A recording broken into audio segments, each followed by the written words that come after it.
Hello, everyone. Thank you so much for being here with me today. I know that there are a lot of other presenters, so thank you for taking the time to spend with me. As Adam said, I'm an autoimmune survivor, thriver. So when I was 39, I was diagnosed with these 3 autoimmune conditions: lupus, rheumatoid arthritis, and Hashimoto's thyroiditis. I was told I had 5 years left to live.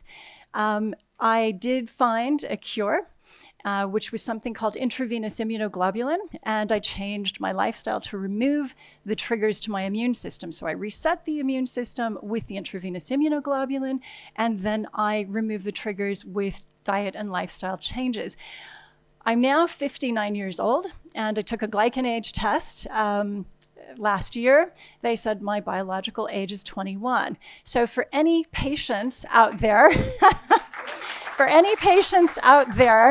who, like me, were at midlife and told they had a limited life expectancy, this is not your destiny. You have the opportunity to engage with your body. We always leave the body out of the health equation. Doctors usually don't include patients in the recovery process. They just give us drugs or protocols and tell us there's really nothing you can do in terms of diet or lifestyle. But that's simply not true, and I'm living proof. So I always want to preface my talks with that. Please don't give up on your body. You are much more powerful than you think, and I'm living proof of it. So today we're going to talk about spermidine, this anti-aging molecule, and I've titled it actually Aging from the Inside Out. The reason why is because if you are able to slow the aging process on the inside, you are going to see benefits externally. And again, I'm living proof of that. At 59, I don't have to dye my hair. I don't do all of these treatments. I think I'm doing okay. So I recently was on Bumble. I had a lot of younger men interested. So I think that's working, right? And I did not put them in my filter area. But anyway, let's get into spermidine because there's a lot of exciting science behind it. So what is it? It's a polyamine. That's just a fancy word for saying it's made out of a number of amino acids. We're all familiar with amino acids. Collagen has amino acids in it, so many of us take it already. You can find these polyamines in abundance in a number of foods here. So I always urge people to try to incorporate these things in your diet if you can. It's no surprise that they're in plants. And if we look at the longevity blue zones around the world, we can see that in their diets, they're getting huge quantities of these polyamines. The highest quantity polyamine food in the world is natto from Japan. Not surprising that that is the longest lived country in the world, in the modernized world. And it's in something called natto, or fermented soybeans. And this was part of the conversation that Adam and I had last year about fermenting foods. But you can also get it in legumes and mushrooms, and it's really crucial to cell functions. So when we're infants, we're getting huge amounts of spermidine in breast milk from our mothers. People don't realize this. It may be one of the secrets why colostrum is so effective, is that it has some spermidine. And as we get older, we make it in our tissues, we make it in our gut biome, and then we get it from plants that we take in. So those are the 3 sources. But as we get older, until around the age of 26, we're getting it from these 3 sources, but then our tissue production begins to decline. That means we're very dependent on getting this from our gut biome. And if we've been exposed to broad spectrum antibiotics, we may have wiped out the colonies of bacteria that can make spermidine for us. That means we need to rely on plants or food-derived supplements in order to get it. So, I've got this slide on the hallmarks of aging. It's a little hard to read. I'm very sorry about that.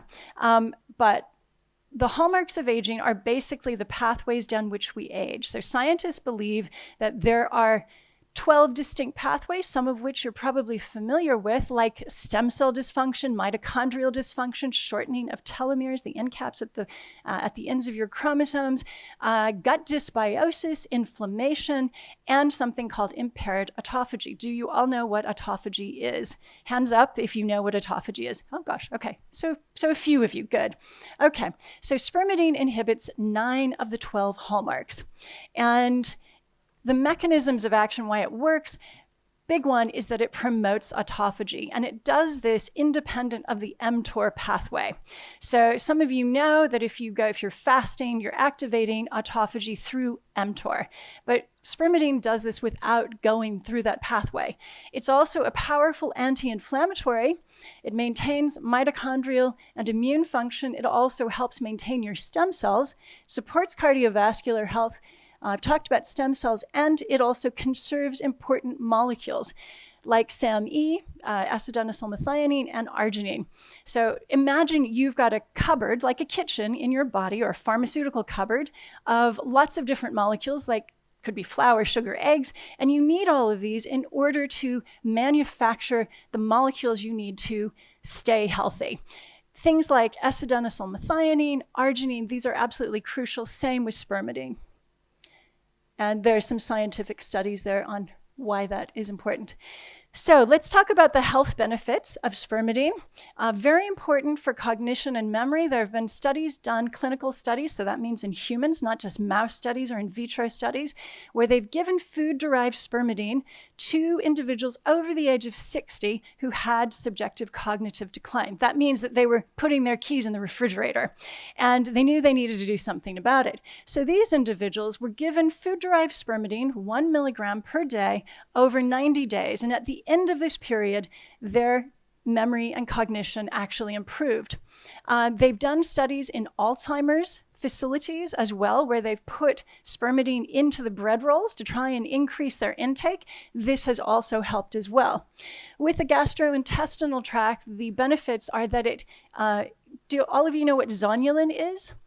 Zonulin is, it's a work of Alessio Fasano at Harvard where I went, where it's a molecule that opens up the tight junctions of the gut lining. So you all know that the lining of the gut is only 1 cell thick. So when we ingest things and we need those things to be converted into energy for our cells, there is potential for undigested proteins to cross from the gut lining into the bloodstream, which would be very bad because it raises an autoimmune response from the body. This is why sometimes people do get autoimmune conditions like I did, where the body sees an undigested protein and says, oh, that looks just like the one on the thyroid gland, and it attacks it, or it attacks the skin melanin. That's vitiligo. So spermidine actually counteracts zonulin. It actually tightens the junctions of the gut, 1 cell thick. It makes it less permeable, so you have less opportunity for leaky gut, and leaky gut or gut dysbiosis is one of the hallmarks of aging as well. Cardiovascular improvement, this is really interesting to me. So do you all know how frequently the cells in your heart replace themselves? And I'll just tell you, the gut lining is like the skin of a snake. It replaces itself every 72 hours. So what about your heart? What do you think? Any guesses for how quickly the heart replaces itself? When you're 25 years old, 1% of all the cells in your heart, called cardiomyocytes, replace themselves. Only 1%. When you are 50 to 60, 0.5% of all your cells replace themselves. That means that you need to keep those cardiomyocytes as young as possible. I always say mine are like 1965 Mustangs, right? This car, and I need to polish it up. Now, how do we do that? Autophagy. We do it through this wonderful process that we're able to do when we're young of activating cell renewal and recycling.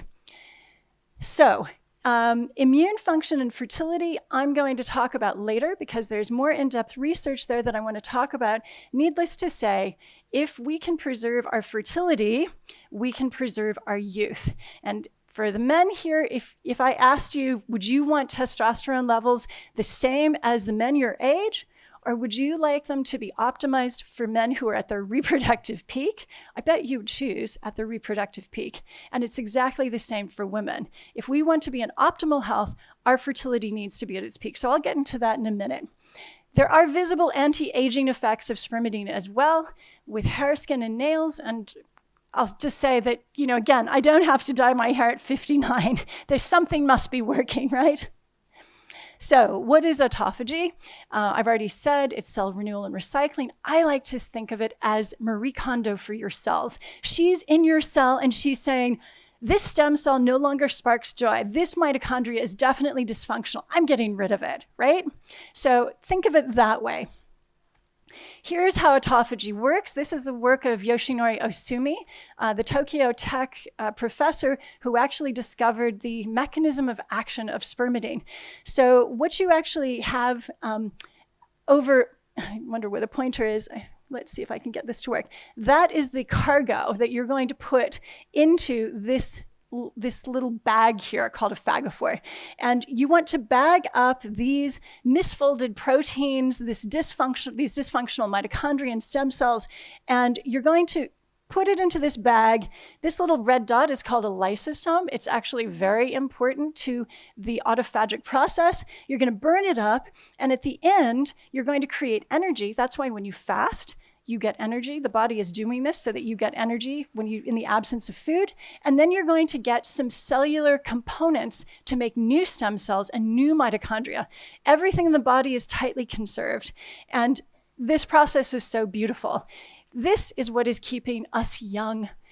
And it's what can keep you young even when you're my age and older. So let's look at how this impacts something that I call the autophagies. Autophagies is actually, that's a made-up word. I just made that up. But it's because you have so many other things like lipophagy. Lipophagy is the degradation of lipids that should no longer be there. Mitophagy, degradation of mitochondria. And you can go into all of these things, whether it's Golgi bodies, endoplasmic reticulum. There are so many other autophagy, ferritinophagy. For women who have high ferritin, not enough iron, you need ferritinophagy in order to release the iron. Now, the benefit of all these things is that you're going to get, after you do the autophagic process, you're going to get new fatty acids, nucleotides, amino acids, and monosaccharides. And these are important for things like ATP metabolism, biogenesis, DNA and RNA synthesis, ATP and response to signaling molecules, cell modification. All of these processes are dependent on the autophagies working properly. But autophagy itself, scientists believe, is a key underlying cause of disease. So if you don't have good autophagy, you have too much ROS, reactive oxygen species, these lipid droplets, damaged mitochondria, stem cell dysfunction, and then all of these problems here. Fewer red blood cells, accumulation of macrophages and cytokines. This is what happens in autoimmune disease, for instance. T and B cells that are not functioning properly anymore. And this is what we saw in COVID. Older people have poor autophagy. Therefore, their immune cells do not function as they ought to. Even if you give them a vaccine, their antibodies go up and they come right back down again. Why is that? Because it's as if their T cells have amnesia. Spermidine is not the only molecule that can activate autophagy. But it's very important to look at the science. This is a chart from Linda Partridge at University College London, from Brian Kennedy at National University of Singapore, and Mateus Fuente Alba also at UCL. This was published in Nature, so this is serious science here. And they took all of these geroprotectors, spermidine, rapamycin, you've probably all heard of that, metformin, lithium even, NAD enhancers. And they said, which of these inhibit those hallmarks of aging? This was done when there were only 9 hallmarks. And if you look at something like lithium, that's inhibiting 3. It's pretty good. Linda Partridge loves lithium. But if you actually look at which ones are inhibiting more things, it's the spermidine and the rapamycin. So how many of you have heard of rapamycin? So quite a few of you. So there are a number of people who are microdosing rapamycin, and yes, rapamycin does activate autophagy, but the problem is that it also depletes a molecule that is necessary for wound healing. And this is why some people who take it get these open sores in their mouth. Spermidine does not do this. Now, since the time of this chart being published, 3 additional hallmarks of aging were inducted into the Hallmarks Hall of Fame, we'll call it. That was inflammation, gut dysbiosis, and impaired autophagy, and spermidine inhibits all of those. So what I really want you to leave here with today is that we age because we lack autophagy. Dysregulated aging is a cause and not a consequence of aging. You get chronologically older. It does not mean that you need to get biologically older. Again, I'm proof positive of this. Here are more benefits of autophagy. I'm not going to go through this, but what this slide shows you is that there's a lot of crosstalk between those hallmarks and autophagy. So these are all of the other hallmarks that autophagy hits on.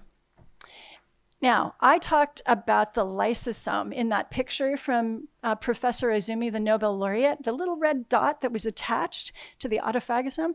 And basically, it's like the button on a trash compactor. It says, degrade everything in this garbage bag. And some people who have Tay-Sachs disease or Niemann-Pick, some of these diseases are because they don't have lysosomes. Now, rapamycin is not going to give you more lysosomes, but spermidine appears to give you more lysosomes. And that's really quite important. So if you have a mutation in any part of that autophagic process, like not having enough lysosomes, it can still lead to disease. It's a very delicate process. This is just a recap of all the hallmarks of aging that spermidine inhibits. Not sure if you can see all that. Loss of proteostasis, telomere attrition, stem cell dysfunction, epigenetic alterations, mitochondrial dysfunction. I'm not going to read them all, but you can see them there. I'm going to go quickly through all of this, because we don't really have time. I promised you that I would go deeply into two areas of health that spermidine is really vital for. This is the work from the University of Oxford, Professor Katja Simon, Dr. Ghada Al-Saleh, who leads the UK Space Innovation Lab. Don't know if you all know, but when we go into space, we age exponentially faster. The immune system in particular, you can stay at the International Space Station for a year. Your immune system will age around 30 to 35 years. So we're not going to Mars anytime soon. We need to take care of the planet here because we age so quickly. But this is the work of these two individuals, the person at the Space Innovation Lab and at the Kennedy Institute in Oxford. And basically, they did a study in mice where they gave mice the vaccine. Here in the United Kingdom, GPs spend an enormous amount of time in the fall getting everybody 60 and above into their GP practices so that they can get a vaccine, a flu vaccine. Now, that takes time away from everybody else. Does that vaccine actually work? That's the question. Now, if you do this to mice who are older, we can see that, again, the antibodies go up, they come straight back down. In young mice, we can see that they go up and they stay longer in the body. Katja and Ghada actually gave mice spermidine together with the flu vaccine in both of these cohorts, young mice and older mice. And what did they see? The older mice had the better response, more antibodies, and they maintained it for longer. How is it possible that we can get better with age? That's what these mice did. And the idea is that possibly it's because we've been around the planet more times and we recognize pathogens better than young mice who've never seen them and had to fight them before. So this is quite interesting. There has clinical work in this has been done in Wales. It will be published later this year. It's quite interesting. I can't obviously say. Everything's been unblinded. We know what the data is. I would look out for this study. Now, I mentioned that when we are at our fertile peak is when we are in optimum health. This is true for men as it is for women. So there was a study out of China. This was published in Nature, one of the premier scientific journals, in October of last year. And they gave a small amount of spermidine to aged mice. And what did they see? They saw that they had more follicles. Anybody who's going through menopause, you know that this is how doctors determine if you're going into menopause. You have fewer follicles, right? They could see that they had more oocytes and better oocytes. These are the precursors to the eggs. They could see they had better embryogenesis. And they could see that, in addition, they had higher litter size. So these are all of the improvements they saw in fertility. It's the same for men as well. Now, the only problem was that they used synthetic spermidine in this, and if they gave them just a touch more, guess what happened? It impaired their fertility. That's with synthetic. If you use food-derived, like all those foods I showed you, mushrooms, legumes, natto, fermented soy, you will get food-derived spermidine. This is better for the body. You don't have any problems of toxicity like you do with synthetic. And you also get another polyamine called spermine, which is very important for prostate health, male fertility, as well as all these female fertility benefits. So that is basically the presentation. I don't have much time. I'm usually given like 45 minutes to go through all of this. If you've got more questions, please come to my booth. It's down the stairs and to the right.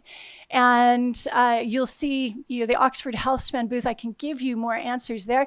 Or you can always get in touch, follow us here, send us messages, and I will answer your questions or send you the scientific studies if you've got any questions at all. Thank you.